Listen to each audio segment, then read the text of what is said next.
Nos encontramos con el señor Hugo Bioicati, el presidente de la Sociedad Rural Argentina, en este ágape que se está realizando para despedir el año.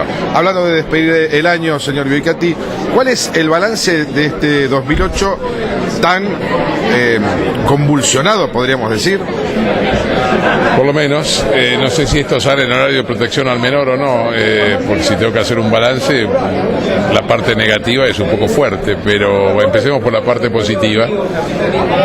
Yo creo que el año lo termino como persona, como dirigente y como productor con un balance que podríamos definir de positivo, porque creo que más allá de la parte negativa, de los problemas enormes sectoriales, hemos tenido personalmente y como grupo humano la enorme satisfacción de haber participado de un movimiento este año que ha conmovido al país. Realmente es inédito la comprensión que hemos logrado de la población ajena al campo, de los problemas agropecuarios, el conocimiento de que la actividad agropecuaria es el motor de la economía argentina y la convicción del campo de eso, el conocer lo que es la vida del chacarero, la vida de inversión, la vida de oficio, y el despertar además del interés por la participación en la vida del país, en la vida cívica de la gente. Esa gente ha atendido y ha apreciado y ha aprendido a valorar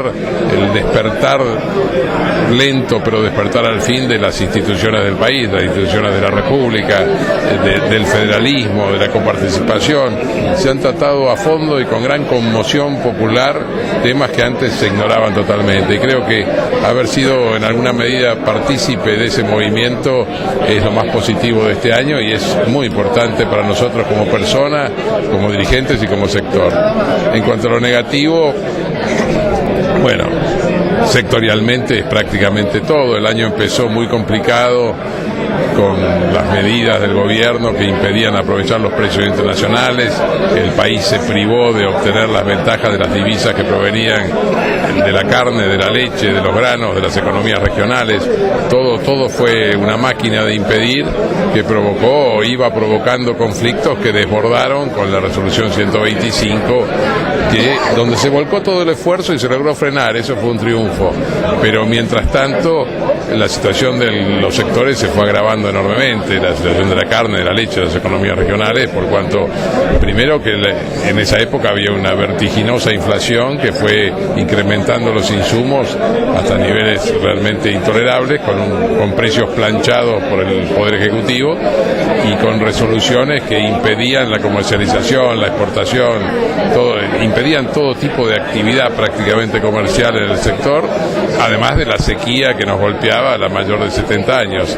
A eso agréguenle que terminado el movimiento, después del voto de Cobos, con el triunfo en el Congreso, la situación es como que se agravó por rencor, ¿no? Entonces ya ni siquiera se escuchan los problemas del campo, que son los del país, porque el campo podría estar colaborando enormemente para sacar al país de la crisis si se lo dejara trabajar, y a eso se agrega el derrumbe de los precios internacionales. O sea que la situación es pésima, el balance es muy negativo en este aspecto, y la situación de la gente está muy mal, se está poniendo muy nerviosa. Estamos empezando a ver estas movilizaciones regionales que apoyamos y fomentamos y auspiciamos, que van surgiendo poco a poco y cada vez más, y que así empezó el año pasado, el año que termina, ¿no?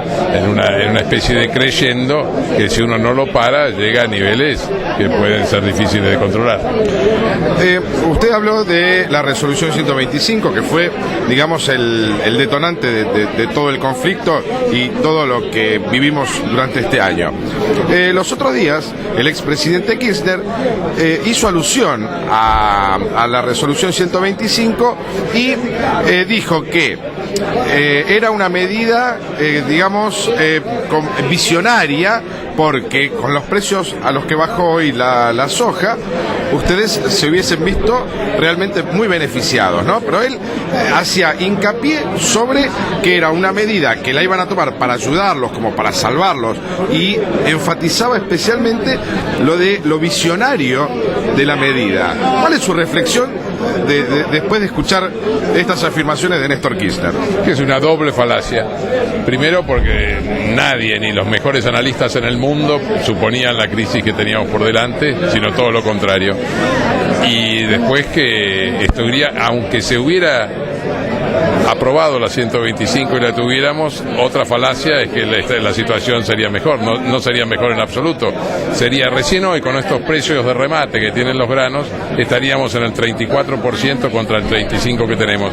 Pero nos hubiéramos comido estos 5 meses que van desde julio hasta acá, o antes, desde que salió, desde marzo, son de marzo. 9 meses, no sé cuánto es, 9 meses de retenciones enormemente más altas que las que tenemos hoy. O sea que realmente decir que estaríamos mejor, no sé en qué se basa, me gustaría que lo explicara. Hubo unas versiones que decían que se iban a bajar las retenciones, después se desmintieron. ¿Cuál es la situación? No tenemos la menor idea, no sabemos si hay un plan, si lo hay no lo conocemos, dudamos bastante de que lo haya.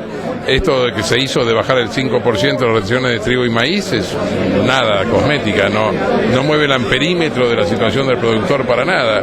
En alguna medida habrán querido completar los títulos de los diarios, donde anunciaron medidas por 13.000 millones de pesos, sumados a los 71.000 para las obras públicas, se anunciaron el otro día, 13.000 y pico el mismo día que estas medidas pequeñas para nosotros, y de esos 83.000 millones de pesos, en lo que se le insume al gobierno la baja del 5% de los 5 puntos de la retención de trigo y maíz, son 115 millones, sobre 80 y pico mil, está marcando la importancia que le da el gobierno al sector agropecuario. Bueno, señor Biolcati, muchísimas gracias, muy explicativo, y bueno, que el año que viene nos encuentre mejor. Bueno, que esperemos que sí, lo dudo, pero esperemos que sí.